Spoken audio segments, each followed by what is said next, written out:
बदनापुर में विकास या विकास के नाम पर सिर्फ चर्चा।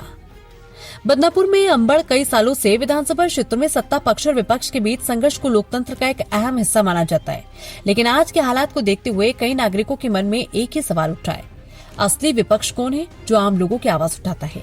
पूर्व मंत्रियों और विधायकों के नेतृत्व में कई विकास कार्यों का दावा किया जाता है, लेकिन आम नागरिक सोचते हैं कि इस विकास से असल में किसे फायदा हो रहा है।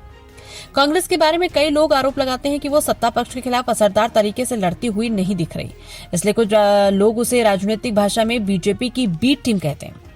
राष्ट्रवादी कांग्रेस की भी आलोचना होती है कि पार्टी के कुछ नेता अपनी राजनीतिक या आर्थिक समस्याओं के कारण आक्रामक रुख अपनाने से हिचकिचाते हैं।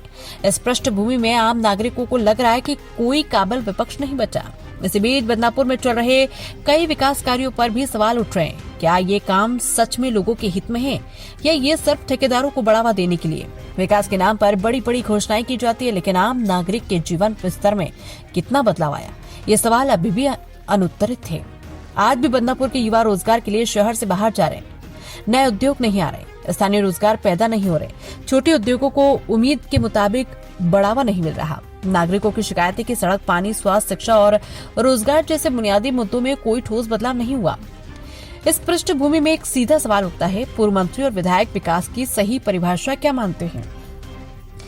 क्या विकास सिर्फ सड़कें, इमारतें और उद्घाटन है, या स्थानीय युवाओं के लिए रोजगार, किसानों को सहारा, व्यापारियों के लिए मौके, उद्योगों को बढ़ावा और आम नागरिकों के जीवन स्तर में सुधार?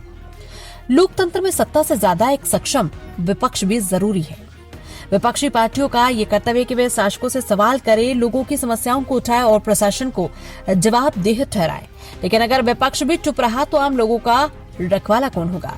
ये सवाल और भी जोरों से सामने आता है। अब फैसला बदनापुर के लोगों को करना है, उन्हें घोषणाओं पर भरोसा करना चाहिए या विकास का हिसाब मांगना चाहिए।